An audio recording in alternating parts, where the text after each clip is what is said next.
प्रभू श्रीरामांचा अपमान करणाऱ्या मृणाल जाधव हिला जे आहे कोर्टाने जामीन फेटाळली आहे. तिला पोलीस कोठडी सुनावण्यात आलेली आहे.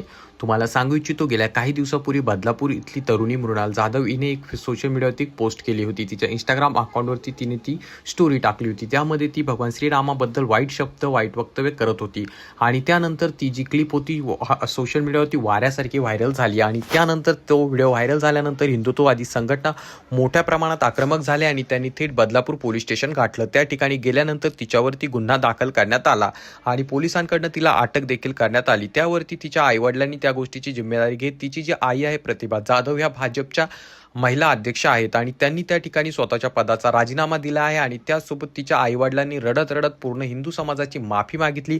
आमची मुलगी लहान आहे, तिला माफ करा, अशा प्रकारचं त्यांनी वक्तव्य केलं. कोर्टामधील सुनावणी दरम्यान तिचे जे वकील होते त्यांनी त्या ठिकाणी बोलत असताना सांगितले की तिचा मोबाईल अचानक हॅक झाला होता आणि त्यानंतर चुकीने तिच्या तोंडातून निघालेला शब्द त्या ठिकाणी पोस्ट झाला होता, असं त्यांनी त्या ठिकाणी वक्तव्य केलं. परंतु न्यायाधीशांनी त्याला मोठ्या प्रमाणात झापलं आणि त्यांना सांगितलं की हे चुकीचं आहे आणि त्याचसोबत तिच्या आईवडिलांना देखील समज दिली आणि तिची जी जामीन अर्ज होता तो फेटाळण्यात आलेला आहे. तर याबाबत तुमचं काय मत आहे खाली कॉमेंट करून सांगा. चॅनलवरती नवीन असाल तर चॅनलला नक्कीच सबस्क्राईब करा.